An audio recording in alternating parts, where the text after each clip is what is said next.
Para hoy yo pensé estudiar una sija del Rebbe, una charla del Rebbe, que no la vamos a leer de adentro directamente, que habla sobre esta parsha, sobre la parsha de esta semana. Vamos a ver cómo fluye la cosa, porque es un poco complicada, pero me pareció interesante estudiarla porque tiene mucha relación con justamente la parashá de esta semana. El Rebbe la dijo sobre la parashá de esta semana en, yo les digo el año, 1966, Tafshim Chav Vav. El Rebbe dijo esta sija en esta parsha, Parshas Dvarim, que ahora explico de qué se trata. Primero una pequeña introducción. Lo que sí hay que ver cómo fluye, porque es una sija que tiene algunas partes complicadas, algunas ideas complejas, pero bueno, vamos a hacer lo posible para que se entienda.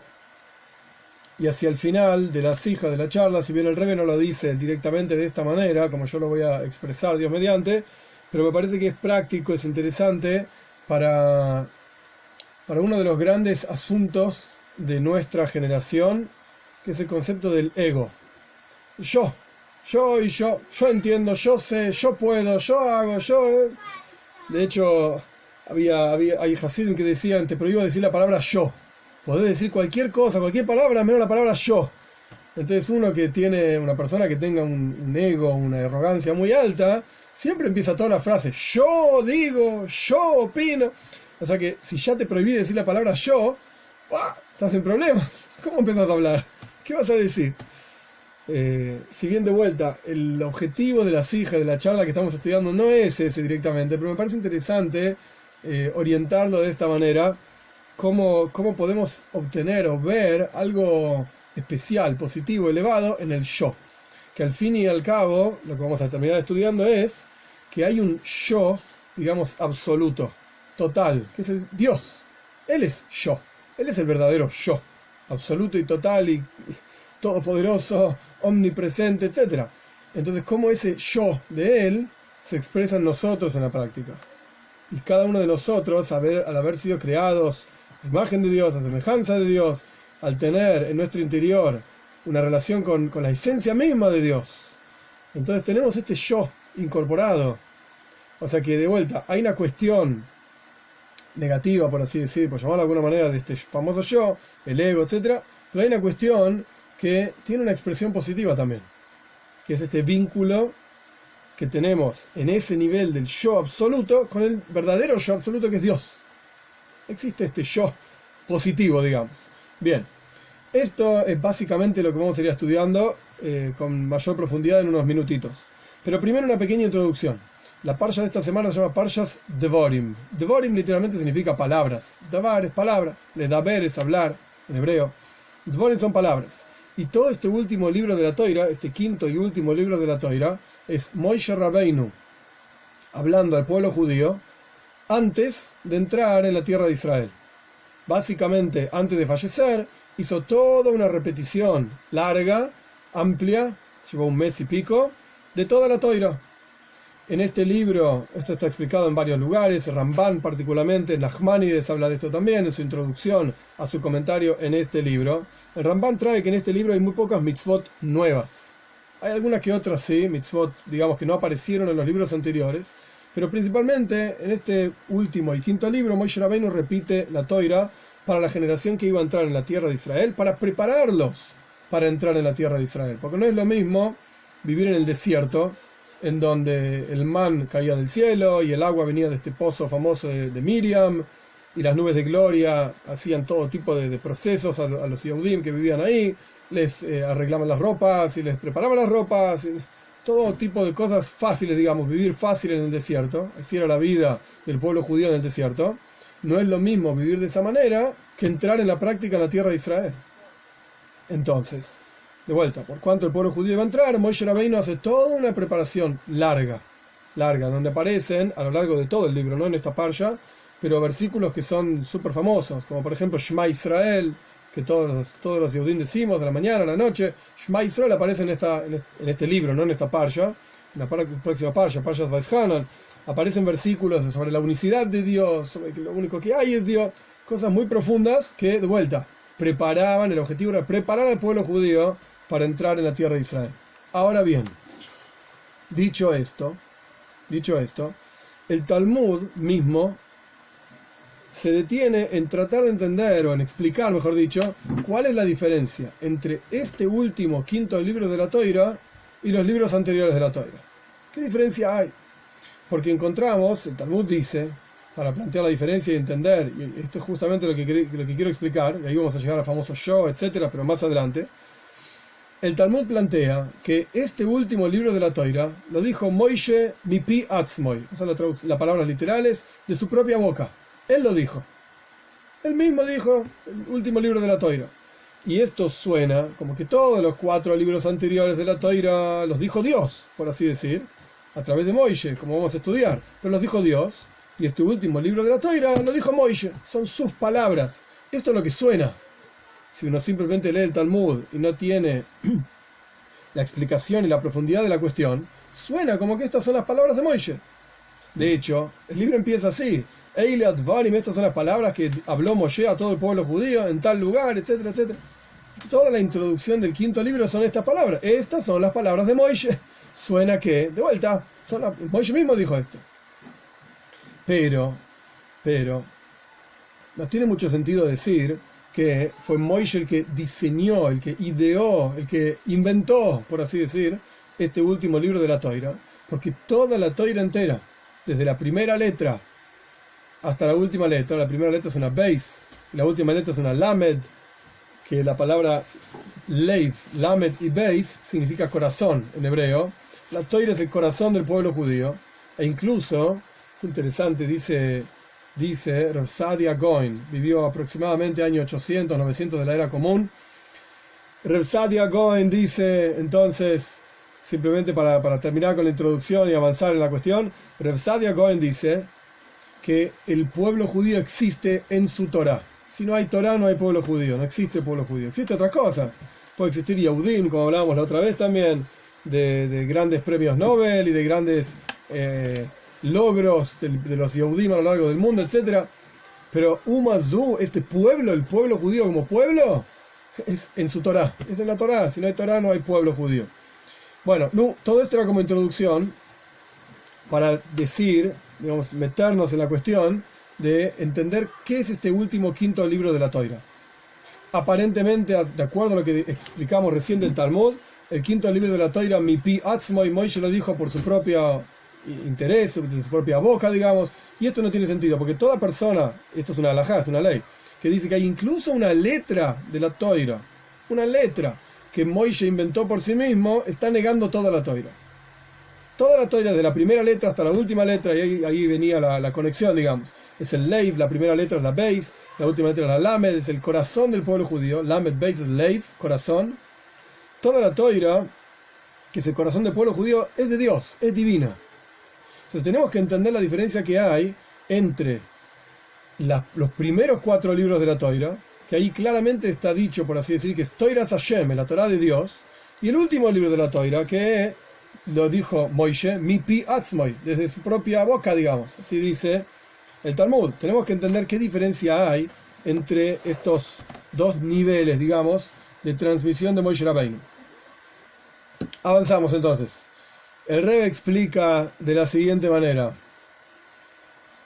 La Toira en sí, nuestros sabios dicen, Alpaim Shana Kadma Toira Le Oilam. 2000 años, esta es la traducción, 2000 años antecede la Torá al mundo.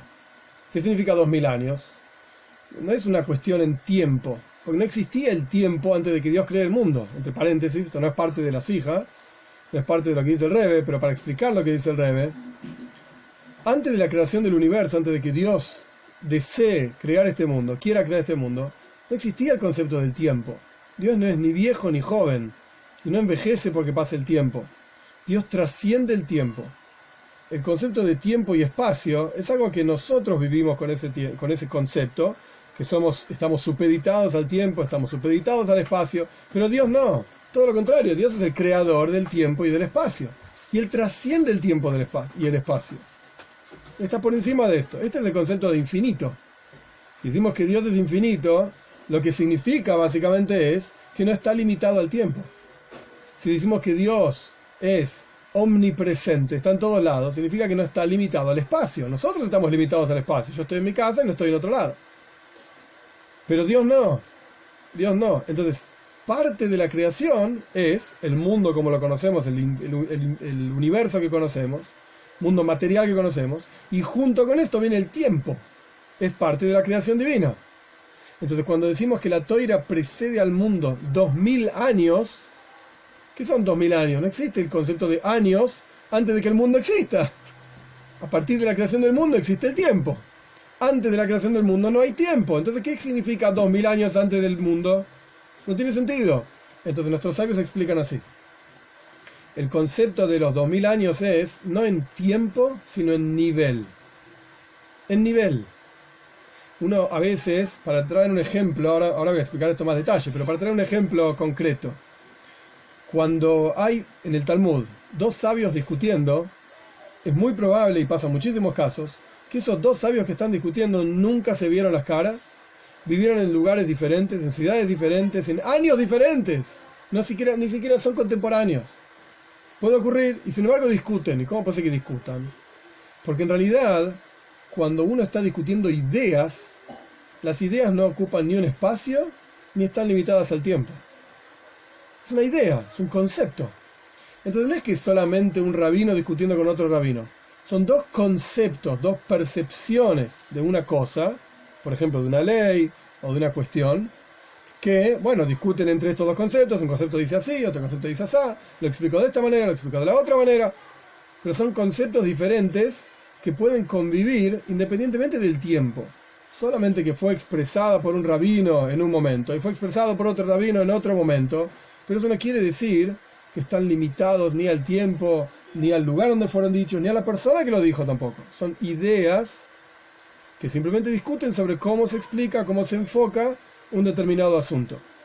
Entonces, cuando decimos que la Toira viene 2000 años antes que el mundo, no significa 2000 años en tiempo, significa en nivel. En nivel, espiritualmente hablando, trasciende al mundo. ¿Qué quiere decir esto en términos bien simples para bajarlo al mundo? Esto es lo que dice el Rebbe. ¿Pero qué quiere decir esto? Que esencialmente hablando, la Toira no es algo comprensible. La Toira no fue dada en nuestro mundo para que nosotros entendamos. Ahora vamos a ver que no es tan así. Vamos a ver paso a paso, paciencia. Pero la Toira en sí no es algo que nosotros comprendemos. La Toira es la voluntad de Dios. Y la Toira fue dada para nosotros, para que nosotros estudiemos la voluntad de Dios. ¿Hay asuntos en la Toira que no tienen sentido? Claro que sí. Está lleno de asuntos en la Toira que no tienen sentido. Pero esto no significa que la Toira no tenga sentido o que, esencialmente hablando, sea algo inútil. Lo que quiero decir con esto es que cuando decimos que la Toira precede al mundo, significa que los conceptos esenciales como están en la Torá son conceptos divinos. Divinos quiere decir que son de Dios y que trascienden totalmente el intelecto humano. Dicho de otra manera, es una gran bondad divina que algo de la Torá nosotros podemos entender. Porque la Torá, al fin y al cabo, es la sabiduría de Dios. Entonces, ¿quién puede decir, siendo un ser humano limitado, que entiende la sabiduría divina? No. La sabiduría divina es infinita como Él es infinito. Nosotros como seres humanos somos finitos, puede ser más inteligente o menos inteligente, pero su sabiduría, la de Él, ¿cómo la vas a entender? Es una gran bondad divina que hay ciertos aspectos de la Torá que nosotros entendemos. Por ejemplo, respetar a padre y madre. Es algo lógico. No necesitamos que la Torá lo diga. Es algo que cualquier ser humano normal puede entender, que sus padres lo hicieron nacer, le dieron de comida, le dieron educación, lo criaron, etc. Entonces uno les debe cierto respeto. Todos cometemos errores, etc. Pero respeto igual le debes a tus padres. Es algo lógico. Ok, ¿por qué parece lógico? Porque la bondad divina de que eso nos parezca lógico. De que ese aspecto en la Toira, en nuestro mundo, sea racional y sea lógico. Pero no porque esencialmente el asunto es lógico. Dicho de otra manera, otro ejemplo. Porque ahí está complicado. Otro ejemplo. Las leyes de la lógica pura, dejemos la Torá de lado un instante, si se pudiese decir así. Las leyes de la lógica pura indican que en tiempo primero viene el padre y después viene el hijo. No puede haber un hijo antes que un padre. No existe un concepto así. Es la lógica del mundo que nosotros vivimos. Y cualquier persona que venga y diga, no, porque primero surgió el hijo y después vino el padre, está loco. No tiene sentido. Está loco. Bien, ¿por qué las leyes de la lógica son esas? ¿Por qué no podemos decir, vamos a volvernos un poquito locos? ¿Por qué no podemos decir que primero viene el hijo y después viene el padre? Y eso es lo lógico y lo normal. Bueno, porque las leyes de la lógica con las que nosotros funcionamos también son creación divina. Y Él creó la lógica nuestra, humana, de manera tal que lo normal y racional en nuestra mente es, primero viene un padre, después viene el hijo. Pero sí, pero si Dios hubiese querido crear la lógica nuestra, de manera tal que primero viene el hijo y después viene el padre, pues entonces eso sería para nosotros lo normal, lo lógico, y sería algo obvio. Y cualquiera que diga que primero viene el padre y después viene el hijo es un loco. Con esto lo que quiero decir es que incluso todo aquello que nosotros entendemos y nos es lógico, normal, racional, todo eso también es una creación divina. También es parte de Hashem y viene de Hashem directamente. ¿Se entiende esto? Hoy estamos dando muchas vueltas. Esto es lo que significa Alpaim Shana Kan Matero Leolam. Acá Mushki, mi hija, me hacía una nota interesante, que en realidad el padre, para tener un hijo, él primero fue hijo. Primero fue hijo y después fue padre. Y su hijo un día es hijo y un día va a ser padre, y así en la rueda que no termina nunca. Se huevo y la gallina. Exacto. ¿Qué vino antes? Se huevo o la gallina. Por supuesto que está el primer hijo por excelencia, que fue el primer hombre, que no tuvo padre, por así decir. No nació como nacimos nosotros, un padre y una madre, etc. Hashem mismo lo creó. Ese es el comienzo de todo. Pero el punto al que yo iba es, dentro de un mismo sistema, este es un papá y este es un hijo, ¿cuál vino primero? No dentro de la misma persona, este fue hijo y ahora es padre. Dos personas diferentes. Este papá, este hijo. ¿Cuál viene primero? Bueno, primero viene el padre, después viene el hijo. De hecho, hay un tiempo determinado que un niño nace, etcétera, no puede tener hijos, y a partir de una cierta edad puede tener hijos, lo mismo con una chica, etcétera. Quiere decir que primero sos un padre, y después sos un hijo. Después viene el hijo, viene el padre, después viene el hijo. Bueno, no, todo esto era para explicar que la Toiro, esencialmente hablando, es imposible de entender, trasciende totalmente el mundo, y no solamente un nivel, dos niveles de trascendencia, es infinitamente hablando, es infinitamente superior a este mundo. Eso es la Toiro. Ok, si es así, ¿cómo es que algunas cosas de la Torá sí las entendemos? ¿Cómo nos llega a nosotros un texto que podemos leer? Lo abrimos, el pergamino, abrimos el libro y leemos el texto y efectivamente lo entendemos, por lo menos entendemos el lenguaje, si sabemos hebreo, si no una traducción, lo que sea, pero lo podemos estudiar. Si es un texto que podemos estudiar, a pesar de que hay cosas que no comprendemos, ok, pero en sí el texto lo podemos estudiar. Entonces aparentemente acá hay una especie de contradicción. Por un lado me decís que la Torá es imposible de entender, y por el otro lado me decís, andá y lee y estudia. ¿Cómo puede ser esto? Esto es lo que significa Moshe Rabbeinu. Esto es Moshe Rabbeinu. Moshe es un intermediario entre Dios y nosotros para bajar la Torá acá abajo a este mundo. Una Torá que es esencialmente imposible de entender, que trasciende totalmente la comprensión humana, etc. Esa Torá es bajada a este mundo a través de Moshe Rabbeinu. Eso es lo que significa Moshe. Entre paréntesis, no es parte de la sija, pero también parece interesante. Cada generación tiene su Moshe. Cada generación tiene su Moshe. Zohar dice esto, de Moshe, hay una expansión, una expresión de Moshe en cada generación.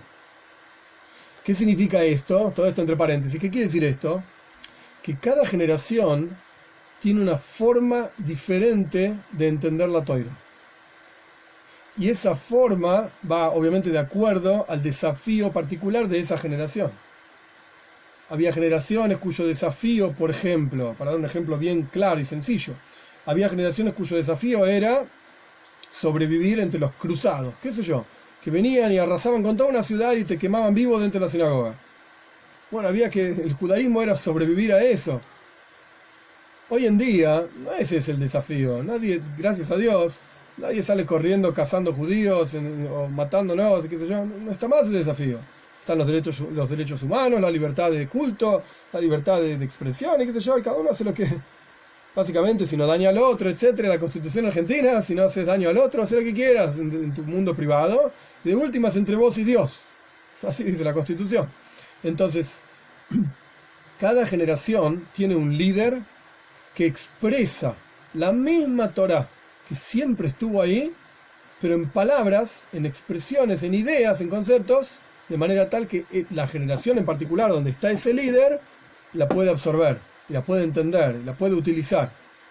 Por eso no hubo solamente un líder en toda la historia del pueblo judío, hubo muchísimos líderes, y no solamente en diferentes épocas, sino que incluso al mismo tiempo en diferentes lugares, para diferentes comunidades, diferentes líderes, porque cada comunidad tiene una forma de entender las cosas, un desafío diferente.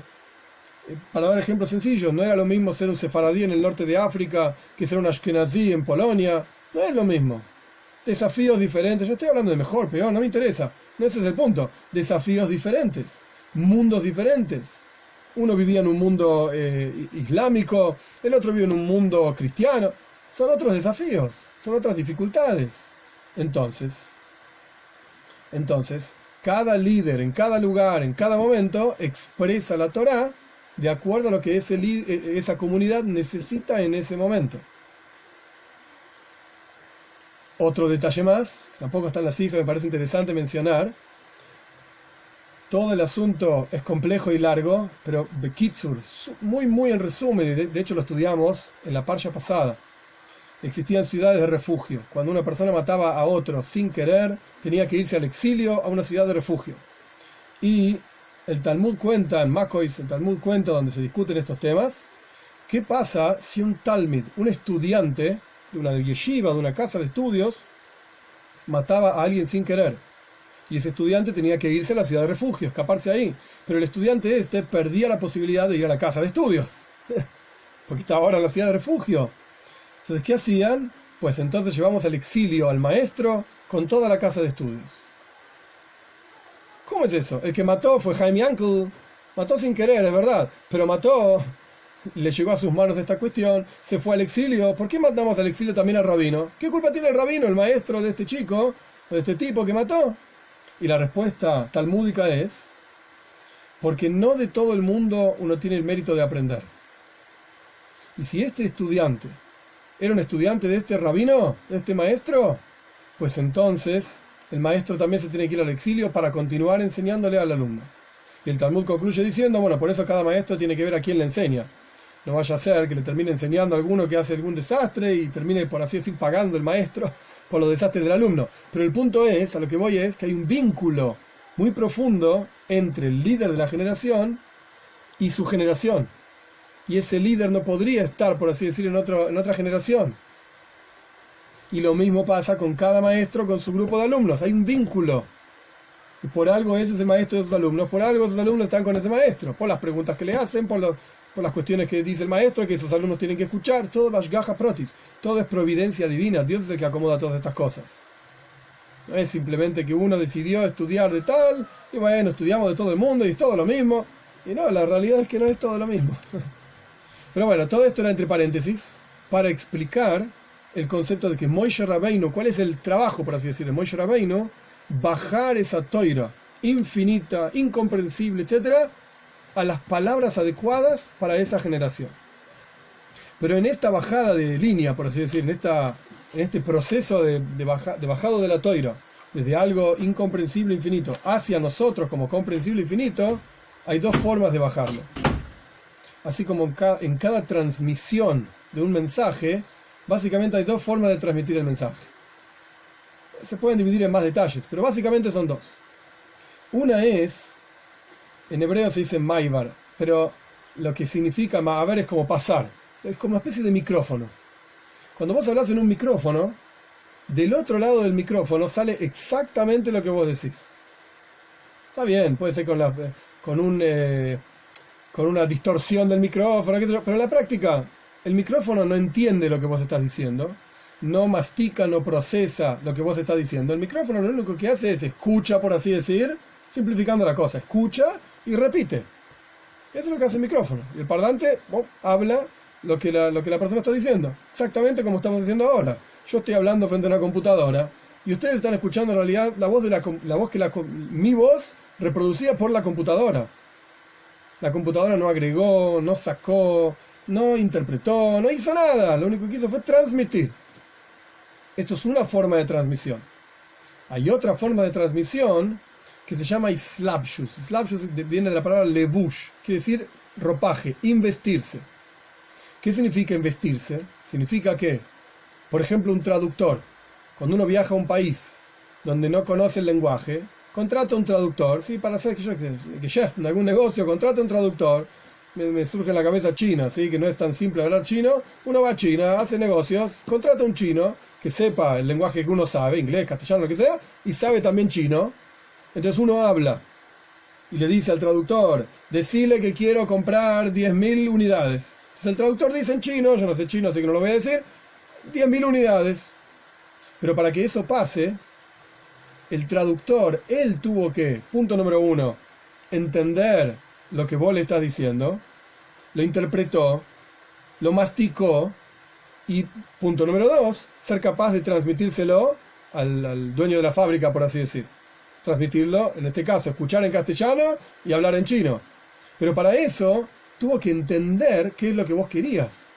Imagínate si vos decís quiero 10.000 unidades y el traductor no entendió. ¿Qué le va a decir al otro?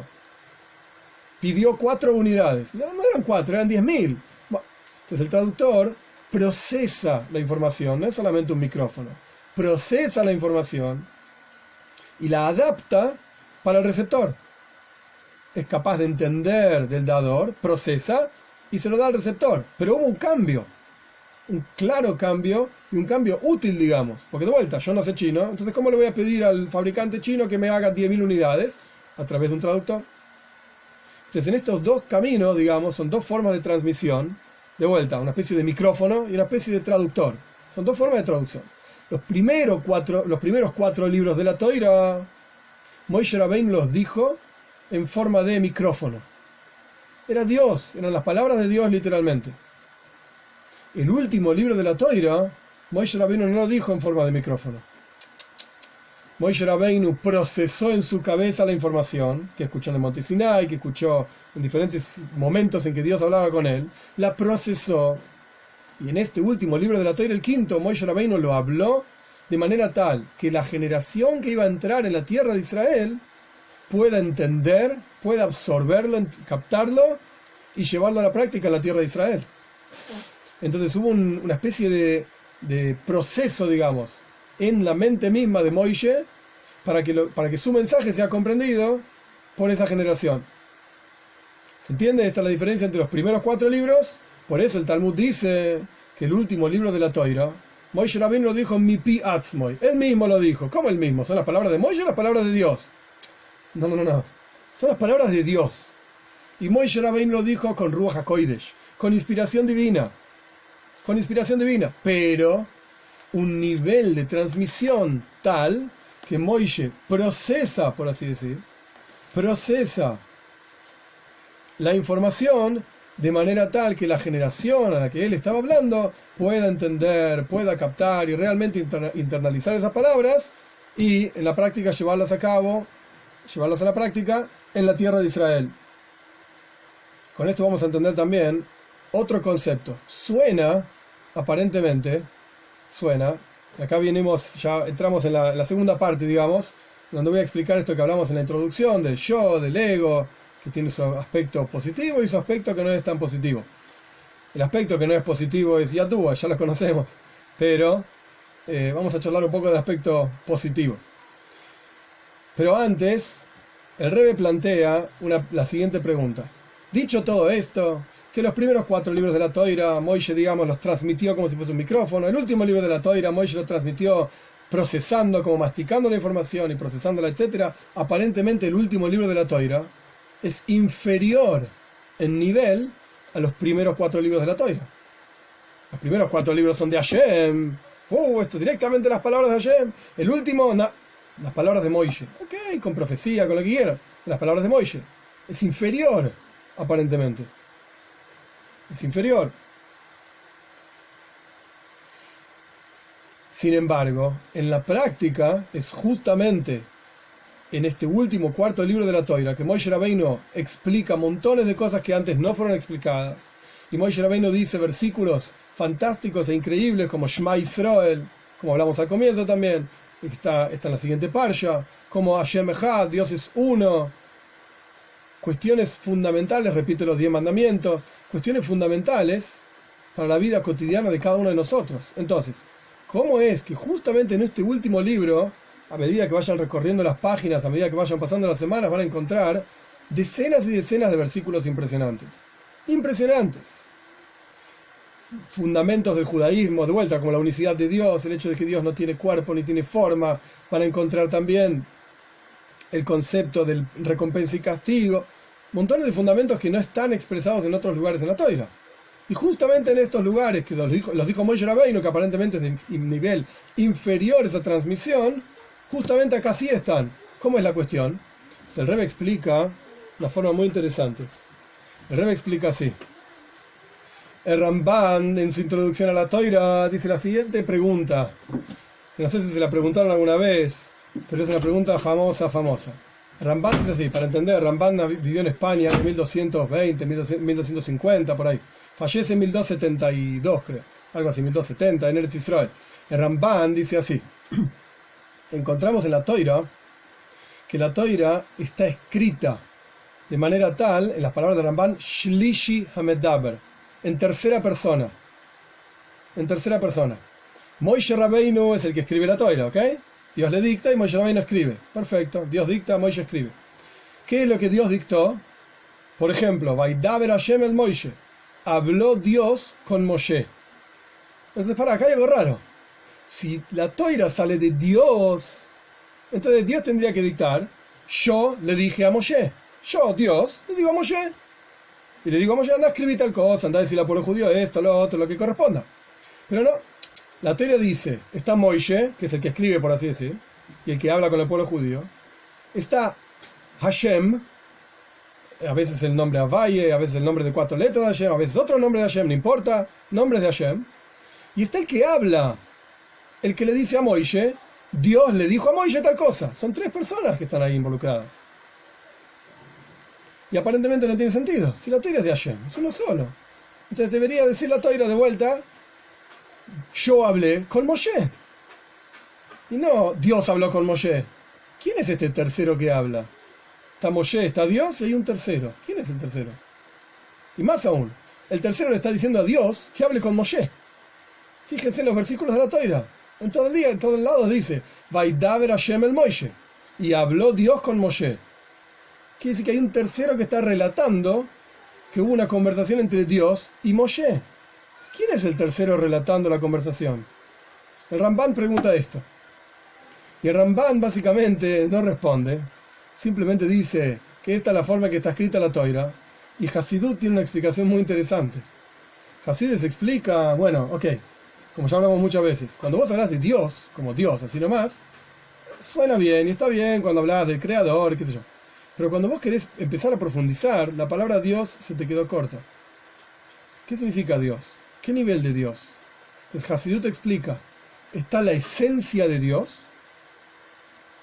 Atzmus, la esencia misma de Dios.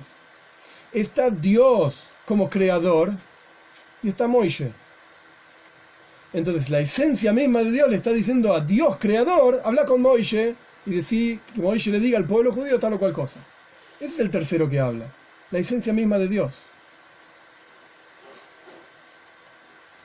Él, sin expresión, sin, como hablamos ya la otra vez también, no como las características de las expresiones de Dios como bondadoso, como sabio, como creador, como ni siquiera como omnipotente, como omnipresente.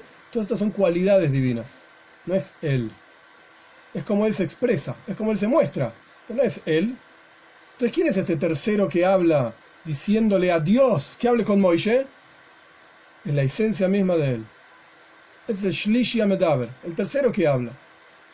En base a esta cuestión, cuando decimos que Moishe Rabbeinu, en este último libro de la Toira, es el que en la práctica dijo este libro de la Toira, y dijimos que Moishe, por así decir, procesó y entendió, absorbió las palabras que Dios le dijo, y se las transmitió a esta generación, en este último libro de la Toira se expresa justamente este Shlishi Amedaber, este tercero que habla la esencia misma de Hashem. Por eso encontramos estos dos aspectos, por así decir. Por un lado es la palabra de Moishe, y por otro lado a la vez es la palabra de Dios. Al mismo momento las dos cosas. ¿Por qué? Porque en este último libro de Toira justamente se llega al Tajlis, al objetivo final, que es un Moishe hablando con una generación que va a cumplir la Toira en la práctica en la tierra de Israel. O sea, van a ser la tierra de Canaán, la tierra de Israel, van a tener que trabajar ahí y hacer cada una de las mitzvot ahí. Hay inclusive opiniones que dicen que en el desierto no cumplían todas las mitzvot. A lo que voy con todo esto es la idea de que ¿en dónde se expresa la esencia misma de Dios? La gente suele pensar que la esencia de Dios se expresa en las cosas muy elevadas, en las cosas espirituales, en los sentimientos. La esencia de Dios se expresa en la acción, en lo práctico, concreto, más bajo que hay. Ahí es donde realmente está la esencia de Dios. Porque es tan elevada la esencia de Dios que puede expresarse incluso en lo más bajo. Un ejemplo, un maestro de matemáticas. Si ese maestro de matemáticas, que en sí él mismo es un genio de las matemáticas, es capaz de darle una clase de matemáticas a un chico que está, yo qué sé, en la secundaria, y le explica las matemáticas para que el chico, etcétera, pruebe, etcétera, etcétera, pero no sabe darle la misma clase de matemática a un chico de primer grado, quiere decir que a pesar de que este es un gran matemático, al no poder bajar esa información hasta el nivel más bajo, por llamarlo de alguna manera, el chico de primer grado, quiere decir que su sabiduría también tiene un límite. No es tan profunda como pensábamos, porque solamente es capaz de transmitirla un par de niveles más abajo que él. Pero un maestro de matemática que es capaz de explicarle los mismos conceptos a un chico de primer grado, por supuesto con las palabras de un chico de primer grado, con los ejemplos que corresponden, ese es mucho más sabio que el que solamente puede llegar hasta la secundaria. Mucho más sabio. ¿Por qué? Porque masticó la información y es capaz de transmitir esa información mucho más bajo que lo que él está. Un nivel muchísimo más bajo. Y sí que en el nivel más bajo es donde se expresa lo más alto que hay. Y esto es lo que está traído en Sefer Yetzira, es un libro de Kabbalah, filosofía, lo que sea. El principio está unido al final. Lo más elevado que hay, la esencia misma de Dios, este tercero que habla, ni siquiera los niveles intermedios de Dios, Elohim, Havaya, no importa todos los niveles que hay en el medio. Todo esto es nada incomparable con la esencia misma de Dios. ¿En dónde se expresa la esencia misma de Dios, este tercero que habla? En Moishe transmitiendo la Toira al pueblo judío, masticando la Toira y transmitiéndola. Ahí mismo está la esencia misma de Dios. Quiere decir que, ¿por qué justamente es Moishe el que mastica? Y a pesar de haber masticado, son las palabras de Dios. Es una paradoja. O es mis palabras o las palabras de Dios. Porque en la esencia de Dios no hay límites. De hecho, hay una expresión famosa de Rashba. El Rashba vivió en España, en Barcelona, año 1300, por ahí. Él decía que Dios es Nimna Hanimnois. Es imposible. Nimna significa imposible. Nimnois significa imposibilidades. No hay nada que le es imposible. Esto significa Nimna Nimnois. Nada le es imposible. Nada le es imposible. Cualquier cosa puede hacer. Cualquier cosa puede hacer. Se puede expresar incluso en Moishe Rabbeinu, siendo las palabras de Moishe Rabbeinu, y sin embargo son las palabras de Dios. Bajar la Torá a un nivel tan pero tan bajo que se puede expresar en términos prácticos, concretos, en la acción literalmente, y es la Toira de Hashem. Y es la Toira que tenemos en nuestro interior. En los Teilim decimos, al comienzo, en los salmos, el primer salmo, el primero de todos, dichosa la persona, dice todo un montón de cosas, y dice, Ashre Aish, Shalayalach, Betzat Shoy, Medre Hatoim lo Yamad, Vesheleitzim lo Yoshav, Kim Beseiras Hashem Hefzoy, sino que desea la Torah de Dios, Ubeseiras Yege Yom Balayla, y en su Torah se esfuerza día y noche. Dichosa es la persona que desea la Torah de Dios y en su Torah se esfuerza día y noche. ¿Por qué antes lo llamás la Torah de Dios? En el mismo versículo. Primero es la Torah de Dios y después lo llamás su Torah. O es de Dios o es tuya. De las dos cosas no puede ser a la vez. Entonces explican nuestros sabios. Claro, cuando vos empezás a estudiar, está como algo fuera tuyo. No es parte de tu vida. Lo estudiás, es un conocimiento que está por afuera tuyo. Yo no soy médico, voy a la facultad de medicina e incorporo la medicina en mi interior. Entonces ahí es Toiras Hashem, es la Torah de Dios. Pero una vez que vos lo incorporaste, lo masticaste y lo hiciste parte de tu propia vida, es tuyo, es tu Torah literalmente. Por eso la Torah misma se llama la Torah de Dios y la Torah de Moishe. Pero ¿dónde se expresa eso en forma clara y concreta? En el último libro de la Torah, en donde nuestros sabios dicen que lo dice Moishe de su propia boca. Justamente ahí se expresa que es la Torah de Dios y a la vez es la Torah de Moishe. ¿Por qué? Porque expresa realmente la esencia misma de Dios. Y por eso dije antes también la misma idea, nada más que expresada de otra manera. Es justamente en la acción concreta, una mitzvah hecha porque Dios dijo que hay que hacerla, con todas las leyes, etcétera, etcétera, en donde se expresa la esencia misma de Dios. Porque cualquier otro nivel, que uno hace una mitzvah porque tiene un beneficio, uno hace una mitzvah porque entiende para qué sirve, uno hace una mitzvah conociendo todos los secretos místicos y sabe que genera tal o cual cosa en los mundos superiores, etc. Todas estas cosas no tienen que ver con la esencia misma de Dios. Tienen que ver con cada una de las expresiones divinas. Dios como el que te paga la recompensa, Dios como el que genera todo tipo de proyecciones divinas en este mundo. ¿Dónde encontrás la esencia misma de Dios porque Él quiere que hagas esto? Cuando cumplís una mitzvah práctica y concreta, porque Dios dijo que hay que hacerlo. Porque esta es la voluntad de Dios. Ahí es donde se encuentra la esencia misma de Dios. Por eso, este último libro de la Toira, que podríamos pensar que es más bajo en nivel, porque lo dijo Moishe, y los otros libros anteriores son más elevados, porque los dijo Dios, por así decir, como explicamos las dos formas de transmisión. En los primeros 4 libros, Moishe como un micrófono, en donde no cambia nada, las palabras mismas de Dios. En el último libro, Moishe como un traductor, absorbió, entendió, masticó y dijo, podríamos pensar que es un nivel inferior. El Rebbe nos explica que no, es justamente al revés. Es el nivel más elevado que hay. Es el nivel más elevado que hay. ¿Qué tiene que ver esto? No está en la sija. ¿Qué tiene que ver esto con el ego que hablamos anteriormente? La idea es así. El ego, lo que genera en cada uno de nosotros, es que pensamos en yo, en mí. Cada uno piensa en sí mismo. Yo, después pienso en mí, y después pienso en mí, y cuando tengo tiempo vuelvo a pensar en mí. Ese es el egoísta por excelencia, por así decirlo. ¿De dónde surge esta cuestión de que el ser humano tiene ego? Hay quienes tienen más ego, menos ego, etc. ¿De dónde surge esta cuestión? Bueno, del hecho mismo de que fuimos creados por la esencia misma de Dios, que es el ego absoluto, es Él, y lo único que existe en realidad es Él. Entonces nosotros, al haber sido creados por Él en forma directa, tenemos en nuestro interior una expresión de Él. Una expresión de Él, pero esto lo podemos entender de dos maneras. Lo podés entender como que lo único que importa sos vos, un egoísta clásico, o lo podés entender como diciendo, nunca pienses que no sos nada y no servís para nada y a nadie le importa lo que a vos te pasa. Fuiste creado directamente desde la esencia de Dios y en tu interior sos un heile que lo sos un pedazo de Dios, una porción de Dios tan importante como Dios mismo, porque estás relacionado directamente a la esencia de Dios.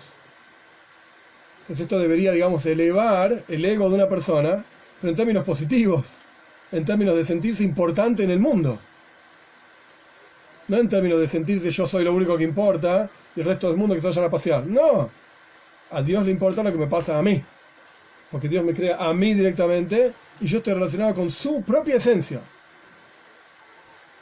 Estas serían, digamos, dos expresiones del ego. Uno es egoísta y el otro es la autoestima absoluta.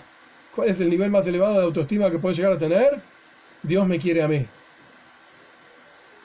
Y si yo estoy acá, vivo y haciendo lo que sea que estoy haciendo, es porque Dios me está creando y porque Dios me está dando la oportunidad de continuar avanzando en la vida. Y ese es el ego más grande que una persona puede tener. No hay nada que pueda luchar contra eso. Vas a tener más éxito en un negocio, menos éxito en un negocio. Vas a saber más cuestiones, menos cuestiones. Who cares? ¿A quién le importa? La esencia misma de Dios me está creando a mí en este instante para que yo cumpla con mi misión aquí abajo en este mundo. Es el mismo concepto que el ego, del yo, pero no para anular a otros. Yo soy importante y vos no sos importante. Porque en la práctica el que está enfrente tuyo también lo está creando la esencia de Dios. Y para Dios es tan importante como vos. Pero por lo menos en el interior de cada uno es una expresión de ego absoluto, por así decir, que incluso en los niveles más bajos uno ve otro Yehudí que Dios libre y guarde no está cumpliendo con las mitzvahs, no está haciendo lo que tiene que hacer, no se está portando bien. Incluso ahí está la esencia de Dios, porque Dios está creando a esa persona también. ¿De dónde pensás que salió esa persona? ¿Por qué pensás que está viva? A esa persona también la está creando Dios y también tiene una relación con la esencia misma de Dios. Ay, no se dio cuenta todavía. Ok, quizás vos estás ahí para abrirle los ojos, que se dé cuenta que existe porque Dios quiere que exista y porque tiene una razón de ser, digamos. Pero ese, digamos, que es otro maíz, otra cuestión. Pero el punto es que en esto se puede expresar, se puede entender estas dos cuestiones del ego, digamos. Donde el ego absoluto es Dios. Dios, yo. Y esto lo podemos tomar en forma positiva. Dios me quiere a mí. Yo, justamente. De vuelta, no para anular al otro, sino para yo sentirme bien. De que si estoy acá es porque Él me quiere. Y está esperando algo de mí, por así decir. Que yo aporte algo al mundo, que yo cambie algo en el mundo. Y esto es el último libro de la Toira, justamente, las palabras de Moishe. Lo más bajo, sí. En eso más bajo se expresa la esencia misma de Dios. Y está planeado, por así decir, para los Yehudim que tienen que cumplir la misión de Dios en la tierra de Israel. Por eso Moishe antes de morir dijo todo esto. Como mensaje, digamos, como testamento, por así decir, último mensaje, para que estos Yehudim sean conscientes. La esencia misma de Dios está con ustedes. Vayan y hagan lo que corresponde que hagan en la tierra de Israel, etc. Yo lo veo quizás como una especie de orgullo de ser, orgullo de existir, una cosa así. Lo que pasa es que suena raro la expresión orgullo de existir, entonces lo llamo como un ego, pero positivo.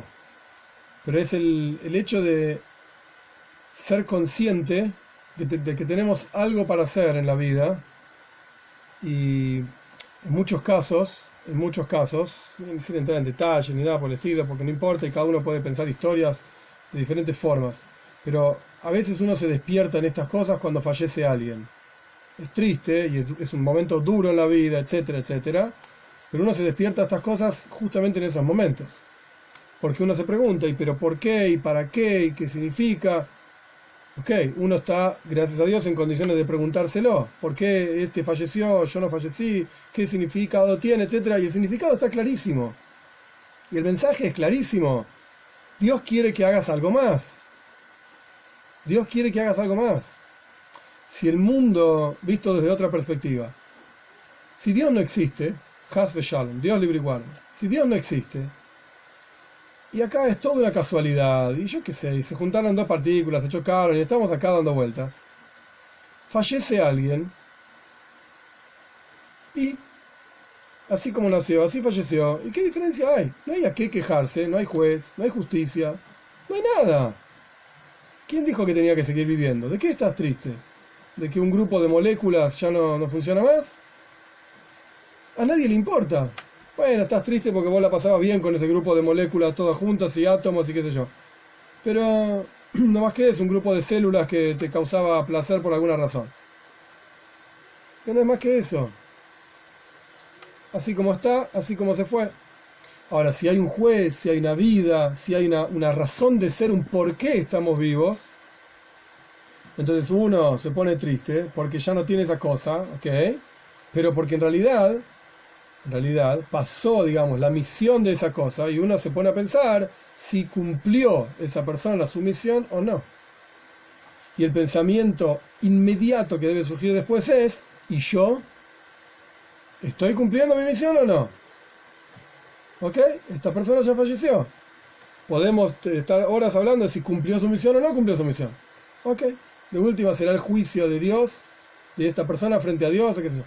Pero ese tiene que ser el pensamiento inmediato cuando fallece una persona. ¿Y yo? ¿Qué estoy haciendo de mi vida? Y esto no lo digo yo, no es un invento hasídico tampoco, es un versículo de Shloime Amelech. Y si no recuerdo mal, está en el Rambam. Él mismo menciona cuando habla de las leyes de duelo, el versículo dice, Ve'ahai iten el liboy. El que está vivo tiene que poner en su corazón. ¿Ok? Alguien falleció. Pero vos estás vivo. Entonces, ¿qué estás haciendo de tu vida? Porque en la práctica, de acá a 120 años, todos vamos a fallecer.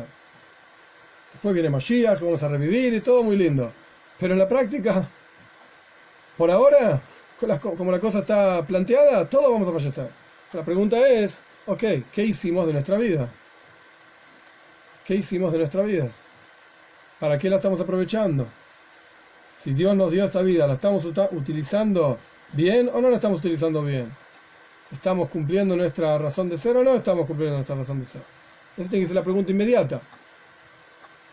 En este contexto, esa especie de ego a la que yo me refiero es, bueno, yo estoy vivo. Y no lo digo como faltando el respeto, Dios libre y guarde a aquellos que fallecieron. Dios sabrá por qué fallecieron, pero ¿sabes qué? Yo estoy vivo. Y eso quiere decir algo. Eso quiere decir que Dios me quiere a mí y que Dios está esperando algo de mí. Entonces yo no tengo por qué deprimirme que tengo esto o no tengo esto, que sea aquello o no sea aquello, que me pasa esto o no me pasa lo otro. No. Todo lo que tengo, todo lo que no tengo, todo lo que sé, todo lo que no sé, etcétera, es porque Dios quiere que sea así. Obviamente yo tengo que poner mi esfuerzo. Dios me va a bendecir en todo lo que yo haga. Es un versículo también. No quiere decir que me va a quedar sentado en mi casa y me va a llover del cielo dinero sin trabajar, o me va a llover del cielo el título de médico sin haber ido nunca a la facultad de medicina. Nada, eso no va a pasar. Andá a trabajar, estudiar, rendir los exámenes, trabajar, digamos. Hacer tu esfuerzo, obviamente. Hacer tu esfuerzo. Pero, aún así, el hecho mismo de existir, esto ya tiene que generar en el interior un orgullo gigante. Y la constante pregunta de, bueno, ¿qué estoy haciendo con esta existencia que me está dando Dios? Lo que yo quería extraer quizás, porque no está escrito así en esta charla del Rebbe, pero lo que yo quería extraer de esto es justamente en ese ego, en esa existencia, en esa pregunta de yo existo, yo estoy, etcétera, en donde se expresa la esencia misma de Dios. Y esa sensación de ego, de que estamos creados directamente desde su esencia. Estamos vinculados al ego absoluto que es Él, que es el único que existe al fin y al cabo. Entonces, siempre tenemos esos dos caminos, de tomar ese ego en forma positiva o ese ego en forma negativa. Esa ya es nuestra decisión de libre albedrío, etc. Pero el ego ese va a estar igual. El ego ese va a estar igual. Y de hecho, es para otra clase gigante y entera, es todo un tema en Hasides encima. Dios crea Yesh Me'ain, algo de la nada. Y el trabajo del pueblo judío es hacer Ain Meyesh, hacer nada del algo, transformar ese algo en nada. Y la única manera que tenemos fuerza y capacidad para transformar algo en nada es vinculados a la esencia misma de Dios, que es el único que puede transformar nada en algo. Es un tema entero en Hasides, discursos hasídicos, charlas del Rebbe, que tocan este tema de una manera o de la otra manera, con más profundidad, menor profundidad. Pero el punto es que al fin y al cabo nuestra razón de ser es tomar ese yesh, toda esa cosa, ese ego, esa sensación de existencia independiente de Dios, no necesitamos Dios para estar acá, etc. Tomar todo eso y transformarlo en Ain, nada. Vincular todo eso con Dios, encontrar la presencia de Dios en cada cosa, en cada pensamiento, en cada palabra, en cada cuestión, en cada objeto, y así sucesivamente. Eso es transformar yesh, algo, en Ain, digamos, devolverlo a su propia fuente. Pero esto viene del vínculo con la esencia de Dios. Sin ese vínculo es imposible. Es imposible. A esto me refería yo con este ego, digamos, este tipo de ego.